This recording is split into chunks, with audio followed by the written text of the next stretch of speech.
예, 할렐루야. 오늘도 하나님께 예배 드리는 여러분을 주의 이름으로 축복하며 사랑합니다. 앞뒤 사람에게 인사하겠습니다. 주의 이름으로 사랑합니다. 축복합니다.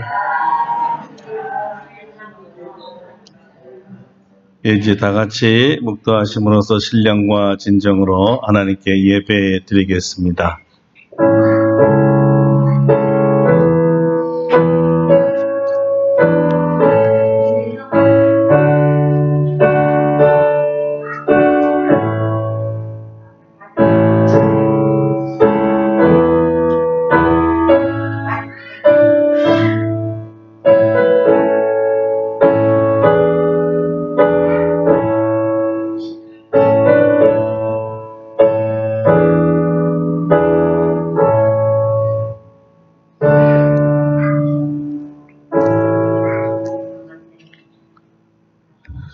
우리 주의 은혜가 그리스도 예수 안에 있는 믿음과 사랑과 함께 넘치도록 풍성하였도다. 아멘. 은혜의 주님, 오늘도 우리로 하여금 은혜의 보좌로 나아가도록 믿음 주시고 우리를 불러주시니 감사드립니다.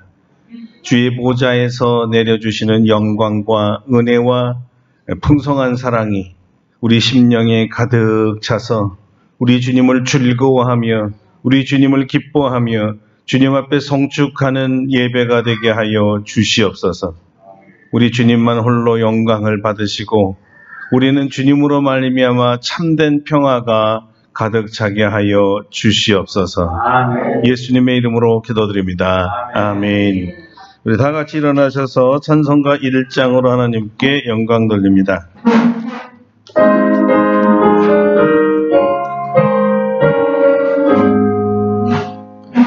만복의 근원 하나님, 온 백성 찬송 드리고 저 천사여 찬송하세.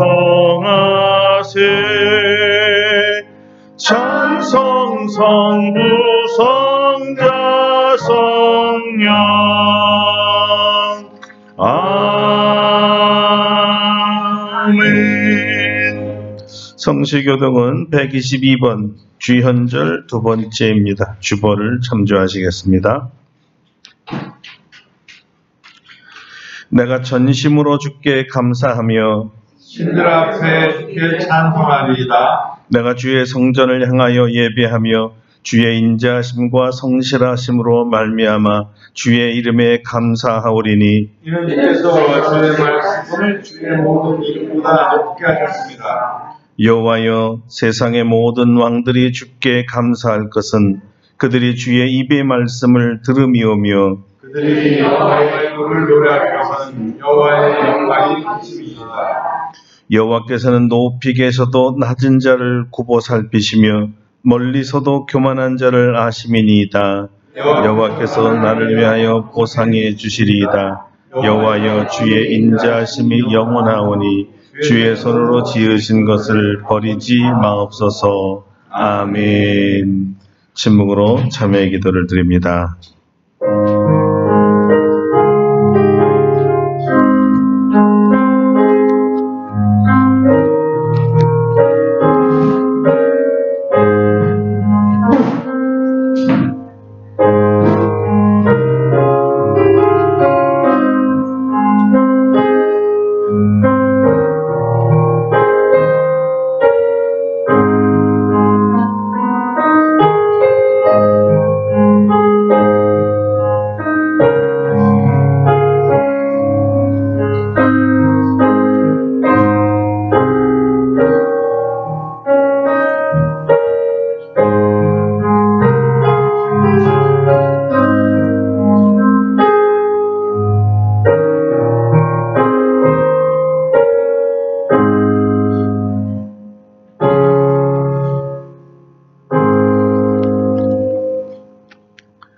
우리를 향하신 주님의 용서의 말씀입니다.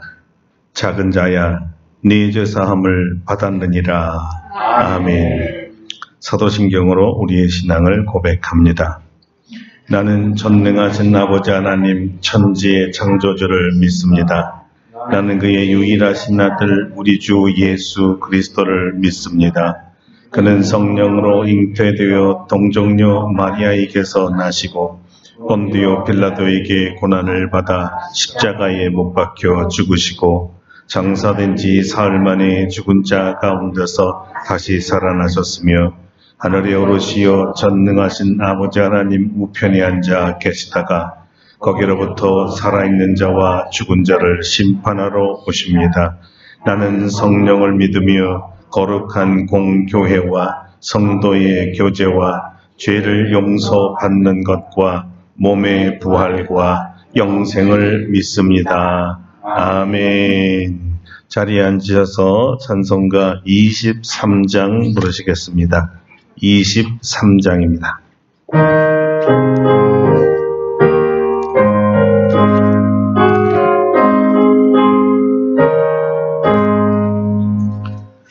만잎이 내게 있으면 그 잎 다 가지고 내가 주시는 청을 늘 찬송하겠네. 내 은혜로신 하나님 날 도와주시고 그 크신 영광 날 입혀 다 알게 하소서. 죄는 귀한 이름이 날 위로하시고 이 귀의 음악 같으니 참이라 하도다. 내 죄의 권세 깨뜨려 그 결박 푸시고 이추한 마음을 비로소 고통케 하셨네.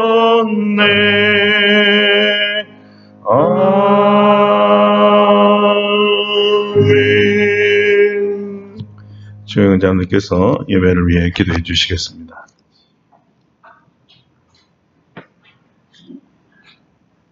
사랑하는 은혜가 풍성하신 아버지 하나님, 2023년을 역사 속에 떠나보내고 하나님께서 예배해 주신 2024년이 시작되었습니다. 첫 주일에 주님께서 마련해 주신 성전에서 하나님께 예배드릴 수 있도록 인도하여 주심을 감사를 드립니다. 지난 한 해 우리들의 삶을 돌아볼 때 주님께서는 저희들에게 삶에 필요한 모든 것을 주셨지만 저희들은 주님과 연합하여 생명의 삶을 살지 못하고 여전히 썩어 없어질 이 세상의 마음을 뺏기고 살아왔음을 고백합니다. 저희들은 하나님으로부터 거룩한 직분을 받았습니다. 목사와 사모로, 장로와 권사로, 또한 집사로 주님의 거룩한 일을 맡았지만은 하나님으로부터 칭찬은 고사하고 사람들로부터도 인정받지 못하는 사역을 하였음을 고백합니다. 주님의 한없는 사랑에도 저희들의 게으름과 나태함, 어리석음으로 가득 찬 잘못을 용서하여 주시옵소서. 저희의 나태함과 무지함으로 비롯된 죄악을 주님 앞에 내어놓습니다. 주님의 거룩한 보혈로 깨끗하게 씻어 주시옵소서. 저희의 부족함에도 주님께서는 저희들을 사랑하셔서 또 새로운 한 해를 허락하여 주시니 감사를 드립니다. 이제 시작되는 2024년은 새롭게 저희들에게 주어지는 것이고 또한 매일매일 사라져가는 시간입니다. 이 사라져버릴 비어있는 시간을 헛되이 보내지 않고 생명의 시간으로 남길 수 있도록 도와주시옵소서. 하나님께서 거룩하였듯이 저희도 항상 거룩할 수 있도록 인도하여 주시옵소서. 올해는 우리의 지경을 넓히소서라는 교회의 표를 정하고 나아가니 저희들의 기도도 세계를 향할 수 있는 기도가 될 수 있도록 도와주시옵소서. 또한 더 넓은 지역으로 확대하려는 목사님의 사역에도 힘을 더하여 주시고 많은 결실을 맺을 수 있도록 인도하여 주시옵소서. 오늘은 지난 한 해의 삶을 돌아보고 올해의 계획을 확정하는 재직회로 모이려고 합니다. 모든 일을 주님께 맡기옵니다. 주님 뜻 안에서 모든 사업이 계획될 수 있도록 도와주시옵소서. 계약한 모든 일이 하나님의 은혜 안에 잘 진행될 수 있도록 인도하여 주시옵소서. 오늘 특별히 조정원, 하정 성도가 이제 집사로 임명을 받는 날입니다. 이제 새로 임명되는 우리 집사로서 부족함이 없는 사역을 잘 감당할 수 있도록 인도하여 주시옵소서. 이 시간에 저희들 조용히 예수님만 바라보고 나아갑니다. 저희들이 몸과 마음과 정성을 다해 드리는 예배를 받아 주시옵소서. 단위에 세우신 목사님 영령을 더하여 주셔서 하나님의 말씀을 선포할 때 능력과 은혜가 충만할 수 있도록 도와주시옵소서. 모든 성도들 하나님의 말씀을 아멘으로 화답할 때 은혜 받고 변화받고 새로움을 받는데 조금도 부족함이 없도록 인도하여 주시옵소서. 오늘도 주님께서 우리에게 예비하신 은혜를 다 받아 누리기를 바라와서 이 모든 말씀 우리를 사랑하신 예수님 이름으로 기도드립니다. 아멘.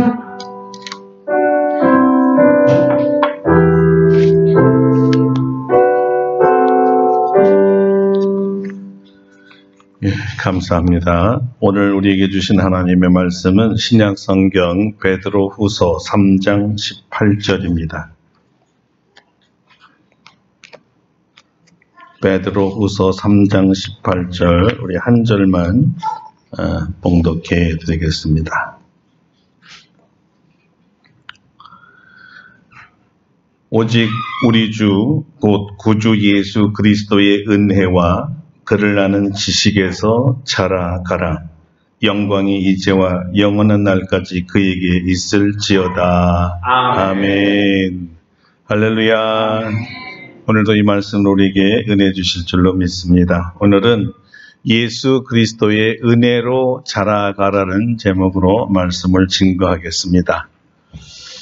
오늘 2024년 첫 주에 우리에게 주시는 하나님의 말씀은 올해 우리 교회의 표인 우리의 지경을 넓히소서에 맞춰서 우리가 넓히길 원하는 첫 번째 지경입니다. 감사하게도 오늘 본문 중에 자라가라라는 이 말씀은 증가하다 또는 진전하다 또는 지위나 권위를 높이거나 향상시키다, 성장하다, 명성이나 세력을 얻다, 권위 있는 지위에 오르다는 뜻인데요. 우리 식으로 표현하면 지경을 넓히다라는 뜻입니다. 문제는 무엇이 자라가야 하고 성장하고 지경이 넓혀져야 할까요? 바로 오직 우리 주 예수 그리스도의 은혜와 그를 아는 지식에서 자라가라 성경은 말하고 있습니다. 예수 그리스도의 은혜와 예수님을 아는 지식에서 자라가라를 한마디로 말하면 영역의 확장 또는 영성의 확장이라고 말할 수 있습니다. 우리는 끝없이 성장하고 끝없이 장성하고 끝없이 확장해야 합니다. 영역과 영성에서 말이죠. 우리는 그리스도인들이니까요. 왜냐하면 성경이 이것을 명령하고 있기 때문입니다. 에베소서 4장 15절입니다. 오직 사랑 안에서 참된 것을 하여 범사에 그에게까지 자랄지라. 그는 머리니 곧 그리스도라. 성경은 우리가 범사에 자라되 그리스도까지 자라야 한다면서 더 구체적인 성장의 한계와 목표 또는 성장의 확장의 한계와 목표까지 정해 주셨습니다. 어디까지 자라라고 했죠? 예수 그리스도. 예. 성경은 이렇게 말하고 있어요. 우리가 다 하나님의 아들을 믿는 것과 아는 일에 하나가 되어 온전한 사람을 이루어 그리스도의 장성한 분량이 충만한 데까지 이르리니. 그러니까 답은 그리스도까지고, 구체적으로 말하면 그리스도의 장성한 분량이 충만한 데까지 자라가라는 것입니다. 이 말을 좀 쉽게 풀면 완전하신 예수님의 수준까지 자라가라는 뜻이었습니다. 예수님의 영성의 수준, 예수님의 영역의 수준, 예수님의 믿음의 수준에까지 우리가 자라가야 한다는 것이죠. 어느 인간이 난 영역과 영성이 그리스도의 수준까지 이미 올랐습니다, 이렇게 말할 수가 있겠습니까? 여러분 중에 혹시 나의 영성과 믿음이 그리스도의 수준까지 올라갔습니다 하시는 분 계십니까? 한번 손 한번 들어보시겠어요? 아무도 없죠? 문제는 성경이 우리에게 목표를 주신 대로 그리스도의 수준까지 아무도 도달하지 못했는데도 그리스도의 수준에까지 자라가라는 이 말씀에 순종해서 계속해서 성장하려고 하는 사람들은 드물다는 것입니다. 많은 분들이 어느 수준에 이르러서는 정체되는데 그 정체된 순간서부터 죽을 때까지라는 성장이라는 변화가 일어나지 않는다는 것입니다. 그냥 머물러 있거나 퇴보가 되죠. 그 큰 문제는 더 이상 성장하려고 노력하지 않는다는 점입니다. 대부분의 사람들은 일찌감치 성장하기를 포기하면서 살고 있습니다. 그러면서 이렇게들 주로 말해요. 아이, 내 나이에 이만큼 했으면 됐죠. 뭐 성장해서 못하려고요? 이런 식으로 혹시 여러분도 말하고 있지는 않습니까? 만약에 이런 말을 한다면요, 이것은요, 성경을 전적으로 무시하고 불순종이란 거역임을 무시한 믿음인데 말이에요, 이렇게 하고 있다는 것을 여러분은 알아야 합니다. 사실 사람은 태어나서 죽을 때까지 배워야 하는 존재입니다. 다시 말하면 죽을 때까지 성장해야만 하는 존재이죠. 어쩌면 그리스도의 수준까지 자라려면 아마 죽을 때까지도 안 될 것 같습니다. 시간도 모자라고요. 그래서 어차피 안 될 거 미리 포기한 것은 아닐까요? 그런데 여러분, 이것을 아셔야 됩니다. 성경 말씀을 거역한다는 것은 이 말씀의 주체인 하나님을 거역하는 것이요, 반항하는 것이며 하나님을 무시하는 태도입니다.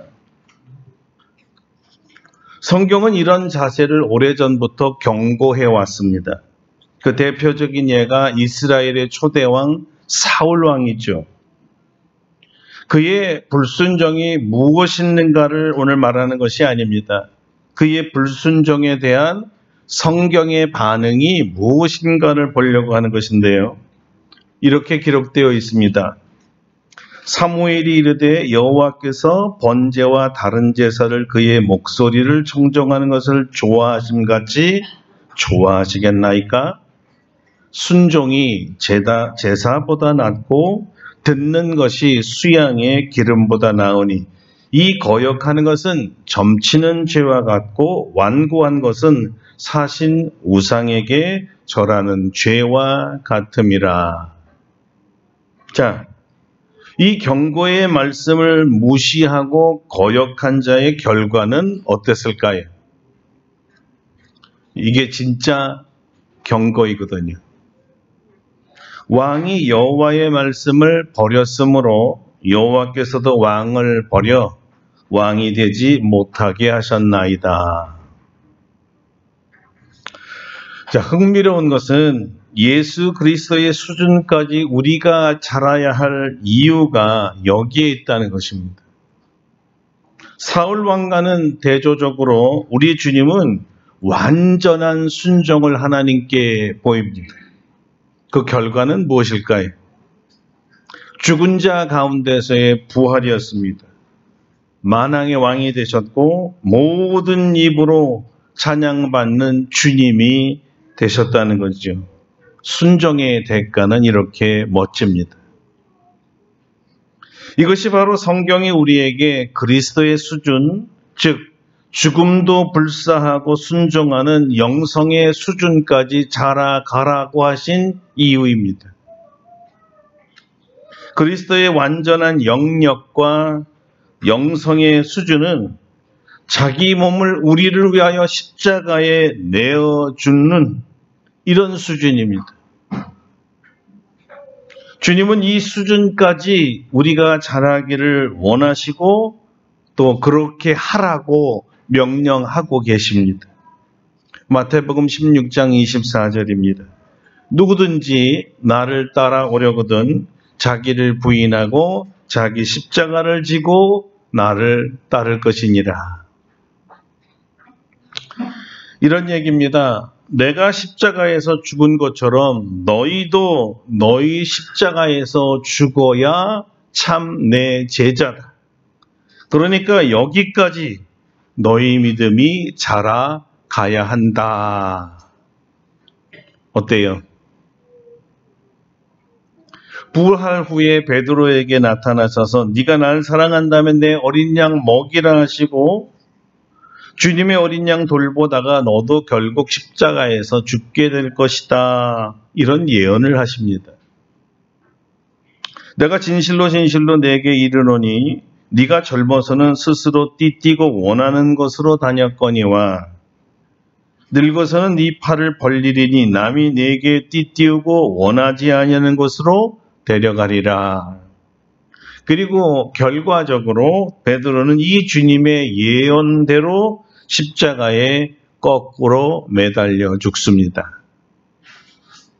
그리스도의 수준까지 성장했다는 증거죠.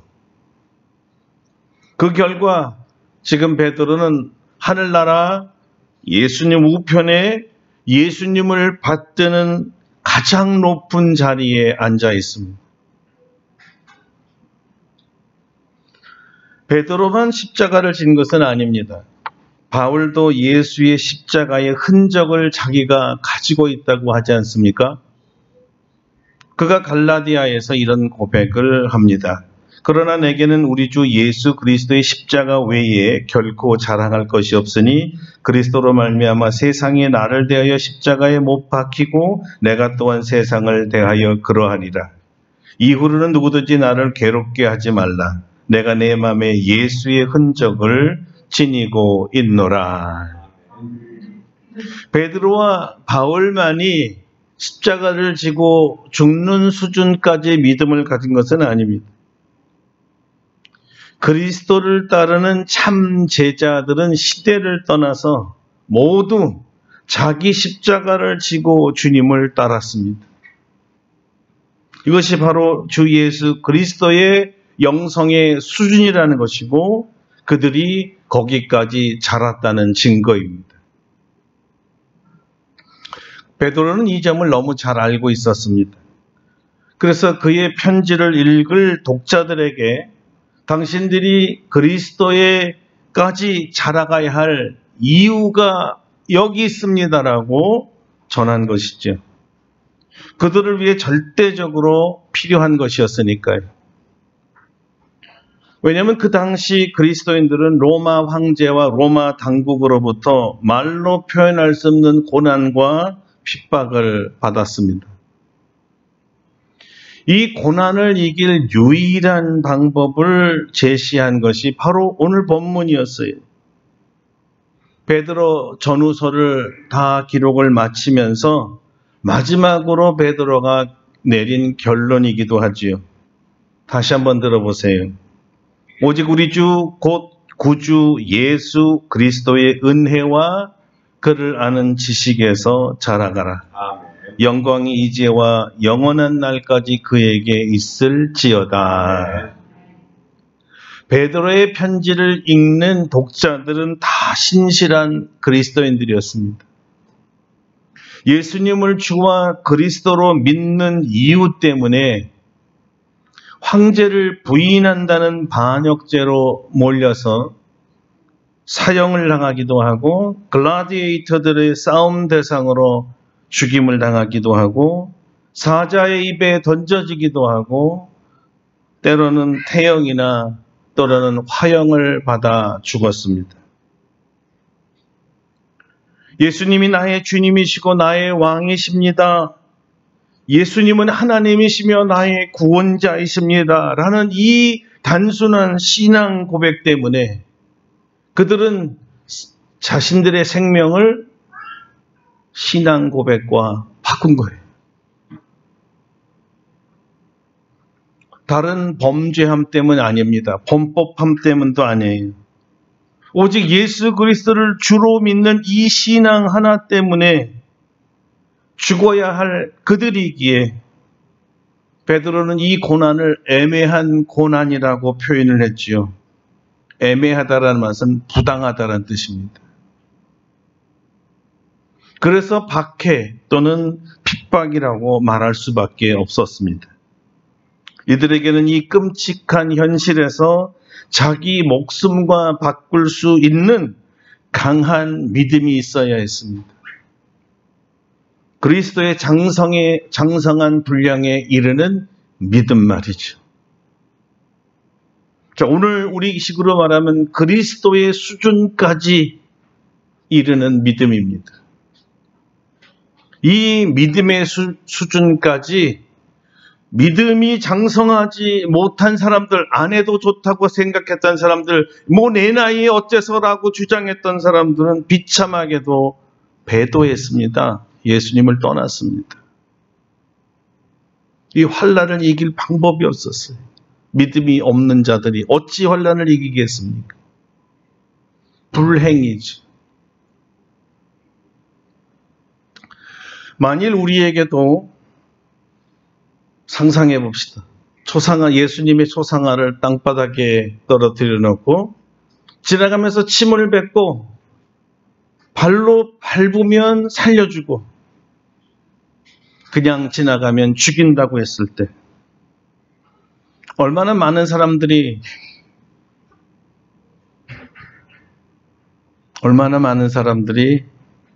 침을 뱉지 않고 발 밟지 않고 그대로 죽을 수 있을까요? 에베소 교회에 폴리갑이라는 분이 계셨는데 이분은 화형을 당하기 직전에 이런 고백을 하지요. 내 80평생 단 한 번도 그리스도께서 나를 배반한 적이 없는데 어찌 내가 내 주를 배반하리요. 이 신앙 고백과 함께 불에 타 죽었습니다. 화형당한 거죠. 어찌 그가 한 번도 나를 배반한 적이 없는데 내가 그를 배반하리요. 그리스도의 장성한 믿음의 분량까지 이른 사람들의 고백입니다. 우리가 살아가는 현재, 오늘날과 앞으로 다가올 미래는요, 베드로 시대보다 또는 지금 폴리갑 시대보다 더 험악한 핍박이 올 것입니다. 신앙 때문에. 오늘날도 여전히 이념 전쟁, 신앙 전쟁은 끝이 없습니다. 못난 어른들 때문에 애꿎은 어린이들만 희생당하고 그들을 두 팔에 안은 채 톡톡하는 소리를 듣는 것은 이제는 일상이 되어버렸습니다. 이를 대비하기 위해서는 죽음을 이기는 영역, 우리의 믿음을 지키기 위해 생명까지도 버릴 수 있는 영성이 필요한 것이에요.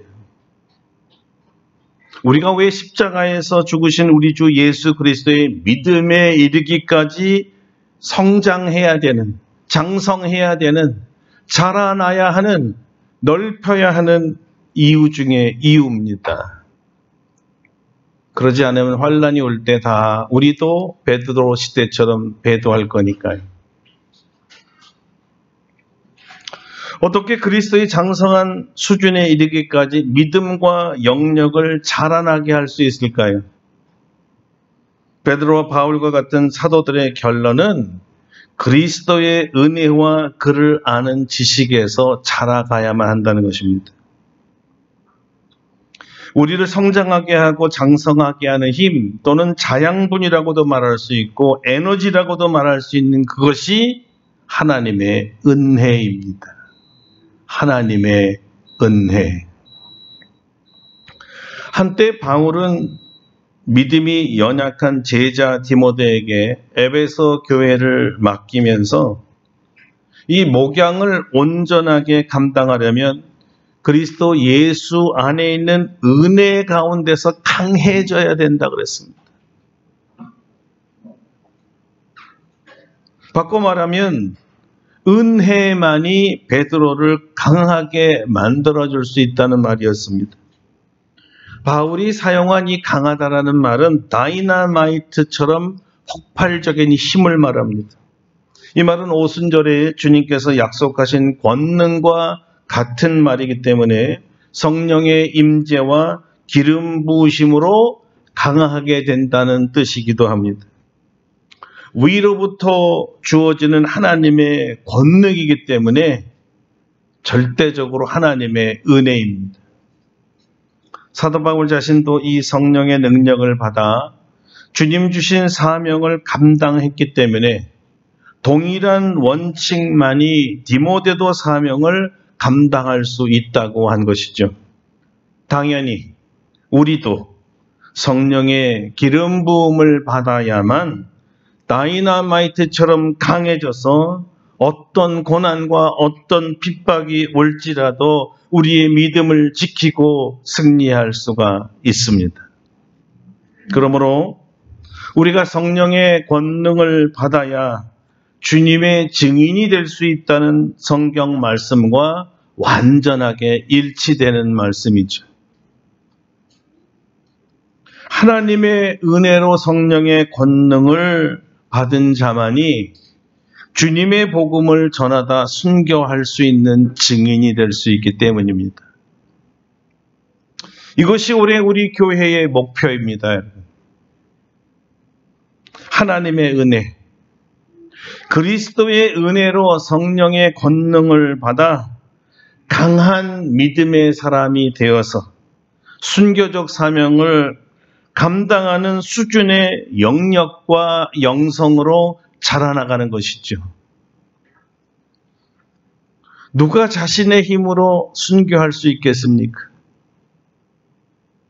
누가 자신의 힘으로 그리스도의 장성한 분량의 충만한 수준까지 믿음이 자라날 수 있겠어요? 아무도 없습니다. 아니, 못합니다. 불가능합니다. 오직 하나님의 은혜만이 가능합니다. 베드로가 십자가를 거꾸로 진다고 한 말, 그대로 실천했던 그 믿음의 수준이 정말 저절로 됐을까요? 아닙니다. 베드로는 오직 하나님의 은혜로 십자가를 거꾸로 지는 나를 만드셨다고 간증한 것과 같은 것이었어요.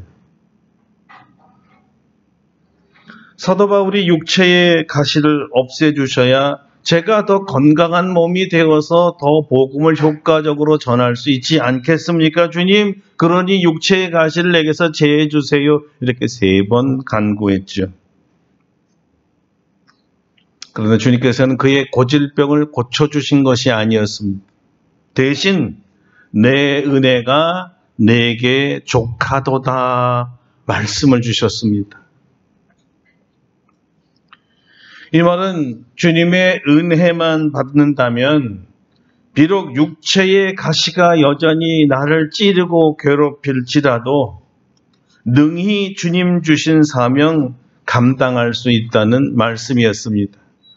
사도 바울과 우리는 연약함 때문에 가시 때문에 못해요 이렇게 말하지만 예수님이 원하는 수준은 내게 육체의 가시가 있을지라도 주님의 은혜만 받으면 하겠습니다. 이런 수준까지 가라는 거예요. 결과를 보니까 자기가 약할 때 주님께서 더욱 강하게 역사하시는 것을 깨달았습니다. 자신이 할 수 없는 한계에 도달했지만 주님께서 은혜를 부어주셔서 한계를 넘어가게 하시고 어떤 일도 하게 하셨습니다. 이런 것을 경험할 때마다 사도 바울은 온전히 주님을 의지할 수밖에 없었고 그때마다 행하신 주님을 찬양하며 영광을 돌릴 수밖에 없었던 것입니다. 바로 주님은 우리가 이런 수준의 믿음으로 자라나기를 원하신다는 것을 여러분 아셔야 합니다. 그래서 바울 사도는 그러므로 도리어 크게 기뻐함으로 나의 여러 약한 것들에 대하여 자랑하리니 이는 그리스도의 능력이 내게 머물게 하려 함이라. 역설적 고백을 하게 된 것입니다. 자신이 약할 때 자신 안에 머무는 그리스도의 능력을 느끼고 체험한다는 엄청난 신비를 말하고 있는 거예요.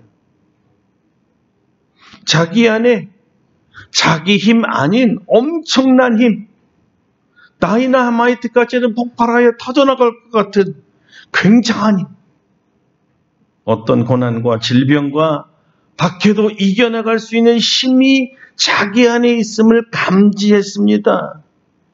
그리고 이것을 누렸기에 그는 크게 기뻐하고 이것을 오히려 자랑하게 되었다는 거예요. 바로 이 믿음의 수준까지 우리가 자라기를 주님은 원하십니다. 올해 우리의 첫 번째 기도 제목은 더 큰 은혜입니다. 주여 더 큰 은혜를 주옵소서. 그리스도의 믿음의 수준에 이르게 하여 주옵소서. 주님처럼 우리에게 주신 십자가를 지고 주님을 따라갈 믿음을 주옵소서. 여러분, 우리는요, 이 은혜를 받는 만큼 자라게 되어 있습니다. 마치 은혜는 이 나무에 부어주는 물과 같아서요, 이 물이 나무를 자라게 하듯이 은혜를 받아야 우리는 자라게 되어 있어요. 큰 은혜를 받은 사람은요, 큰 거목과 같이 영적 거목이 됩니다. 작은 은혜를 받은 사람은 작은 신앙인이 되고요. 은혜를 받지 못한 사람은요, 아예 신앙이 자라지 않기 때문에 신앙이 없는 사람처럼 보입니다. 그래서 시인들은 은혜를 풍성히 받는 신앙인들을 시냇가에 심은 나무와 같다 이렇게 표현했어요. 또 어떤 분은 강변에 늘어진 나무와 같다 표현하기도 했지요. 보십시오. 의인은 시냇가에 심은 나무가 철을 따라 열매를 맺으며 그 잎사귀가 마르지 아니함 같으니 그가 하는 모든 일이 다 형통하리로다. 이 시는 여러분이 잘 아는 시편 1편 다윗의 시죠. 그리고 눈물의 종 예레미야는 이렇게 말했습니다. 무릇 여호와를 의지하며 여호와를 의뢰하는 그 사람은 복을 받을 것이라. 그는 물가에 심겨진 나무가 그 뿌리를 강변에 뻗치고 더위가 올지라도 두려워하지 아니하며 그 입이 청청하며 가무는 해에도 걱정이 없고 결실이 그치지 아니함 같으리라. 그리고 한 가지 더요. 우리 주님도 친히 이런 말씀을 하셨습니다. 누구든지 목마르거든 내게로 와서 마시라. 나를 믿는 자는 성경의 이름과 같이 그 배에서 생수의 강이 흘러나리라 하시면서 생수를 우리 믿는 자들에게 한량없이 부어주시겠다고 약속하셨어요. 이 말씀은 자신이 친히 이런 말씀을 하셨던 거예요. 하나님이 보내신 이는 하나님의 말씀을 하나니 이는 하나님이 성령을 한량 없이 주심이니라. 자, 생수를 끊임없이 흘러나오게 하신다는 말씀이나 성령을 한량 없이 주신다는 말씀이나 은혜를 끊임없이 부어주신다는 이 말씀은 사실은 다 한 가지를 말하는 것입니다. 우리가 은혜를 받아야 주님에게까지 자라나갈 수 있다는 다 그런 표현들이에요. 주님은 우리에게 거저 공짜로 측량할 수 없을 만큼 많이 주십니다.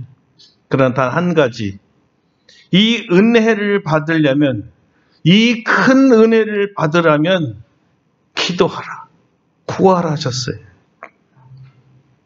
그 유명한 말씀이 바로 누가복음 11장 13절입니다. 너희가 악할지라도 좋은 것을 자식에게 줄 줄 알거든 하물며 너희 하늘 아버지께서 구하는 자에게 성령을 주시지 않겠느냐 하시니라. 이 주님의 약속의 말씀을 믿고 구하면 은혜의 성령을 한량없이 흘러 넘치도록 우리에게 부어 주실 것입니다. 은혜의 성령이나 성령이 주시는 은혜나 다 한 가지예요. 그러므로 사랑하는 성도 여러분, 올해 우리가 영역을 넓히기 위하여 큰 은혜를 구합시다. 아멘. 큰 성령의 은혜를 구합시다. 더욱 큰 그리스도의 은혜를 구합시다. 우리의 영역이 넓혀질 줄로 믿습니다. 아멘. 우리의 영성이 주님의 장성한 분량에 이르기까지 자랄 줄로 믿습니다. 아멘. 이 은혜를 아는 지식에서 자라나갑시다. 이 은혜로 현재와 장차 우리에게 다가올 어떤 환난과 핍박도 능히 이겨낼 줄로 믿습니다. 기도하겠습니다. 오늘 주님께서 구하라 하셨으니 단순하게 여러분 구합시다. 우리의 영역을 넓히기 위하여 하나님의 큰 은혜, 더 큰 은혜, 한량없는 은혜를 내게 부어 주옵소서. 다 같이 동성으로 기도하겠습니다. 할렐루야. 주님 감사합니다. 마지막 시대에는 환난과 핍박의 시대입니다. 베드로 시대나 폴리갑 시대나 현재까지 있었던 어떤 핍박보다도 가장 심각하고 혹독한 핍박이 올 시대입니다. 이 시대의 모든 것을 이기고 배도하지 아니하고 끝까지 믿음을 지키려면 우리의 믿음이 그리스도의 믿음의 수준까지 자라나야 합니다. 우리의 믿음이 자라나가기 위해서 우리의 노력과 힘으로 되는 것이 아니라 하나님의 은혜로 되는 것을 우리가 알았사오니 큰 은혜를 부어 주옵소서. 더 큰 은혜를 부어 주시옵소서. 한량없는 은혜를 부어 주셔서 오늘날과 장차 다가올 어떤 종류의 환난도 이겨낼 수 있게 도와주시옵소서. 거룩하신 예수님의 이름으로 기도드립니다. 아멘. 아멘. 예, 말씀을 생각하시면서 317장 부르시고요. 준비하신 예물 봉헌하겠습니다. 317장입니다.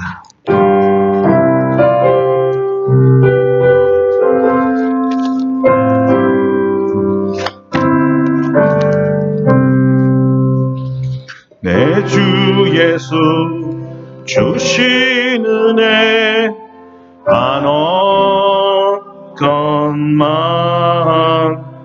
내 주 앞에 이 적은 것 다 드리니 주 예수여 내 정성을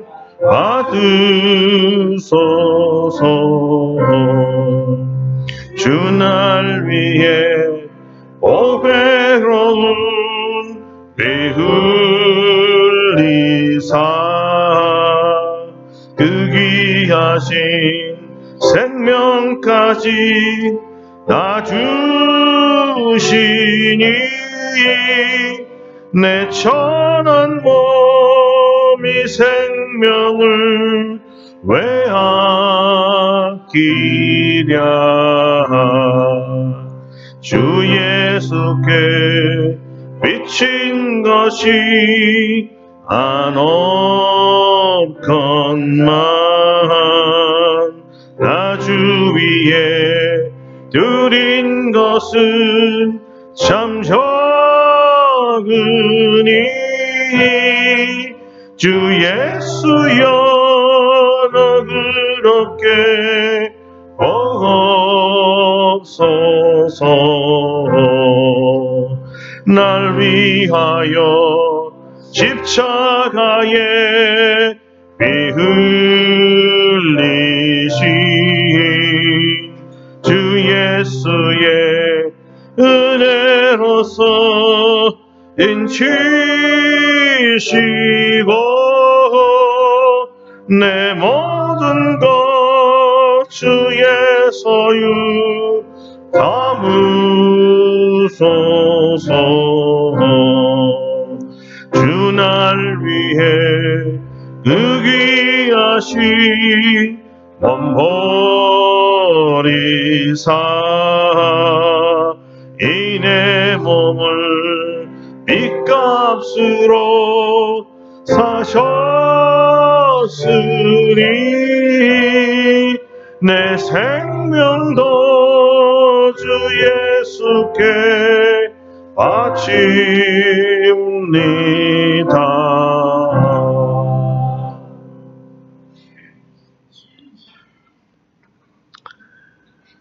주님이 우리를 사랑하셔서 십자가에 죽기까지 하셨던 그 사랑의 수준까지, 그 믿음의 수준까지, 그 영역의 수준까지 자라나기를 원합니다. 아멘. 주님의 큰 은혜를 우리에게 부어 주시옵소서. 오늘도 받은 은혜 너무 커서 주님께 귀한 예물 드리오니 주께서 기쁘게 받아 주시옵소서. 올해의 첫 예물입니다. 하나님께서 52주 동안 이 헌금 바구니에 차고도 넘치게 하여 주시고 우리가 계획한 모든 것보다 갑절로 채워 주시옵소서. 우리 성도들의 산업이 부유해지길 원하며 번성하기를 원합니다.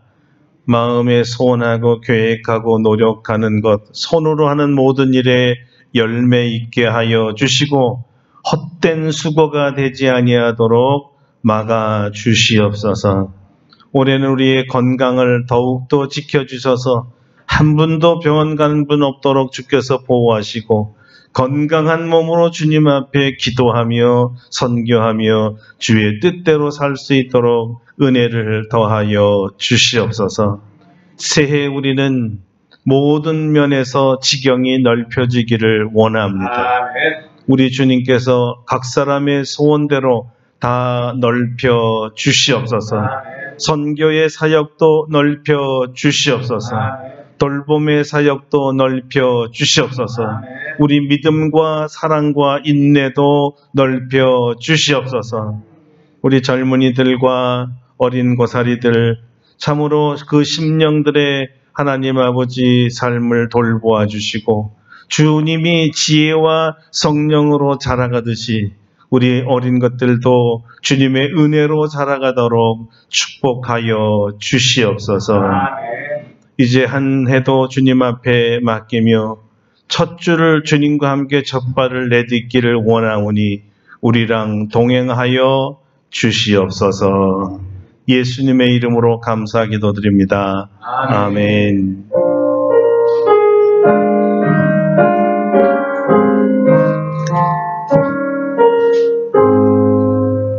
다 같이 일어나셔서요. 303장 찬송하고 축도하고 마치겠습니다.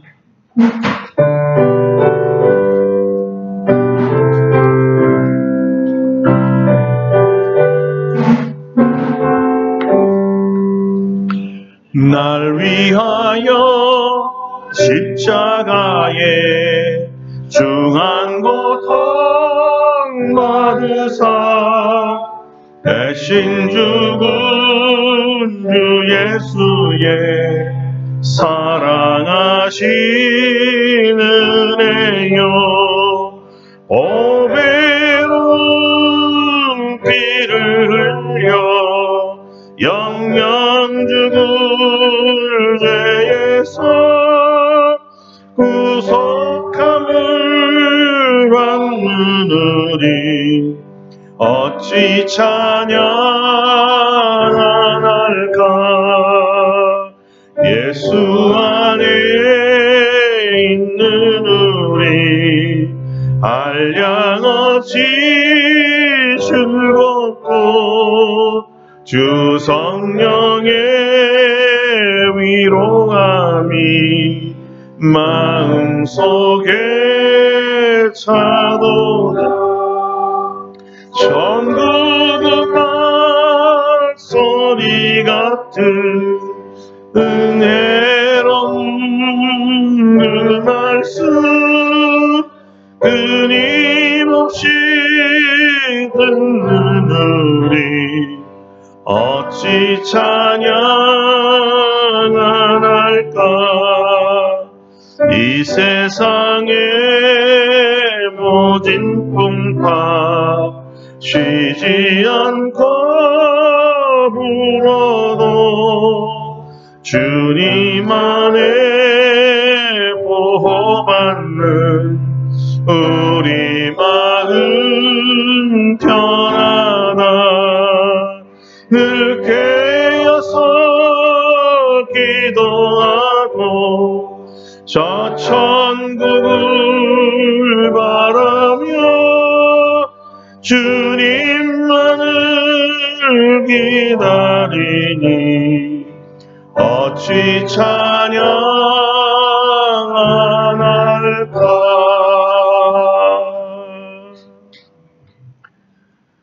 이제는 우리 주 예수 그리스도의 은혜와 하나님 아버지의 놀라우신 사랑하심과 성령의 교통하심이 그리스도의 장성한 믿음에 충만한 데까지 우리의 믿음과 영력과 영성이 자라기를 바라며 주의 큰 은혜, 더 큰 은혜, 한량없는 은혜를 구하며 나아가는 사랑하는 모든 성도들 심령 위에와 세계에 흩어진 모든 성도들의 심령 위에 이제로부터 영원토록 함께 하시옵기를 간절히 축원하옵나이다.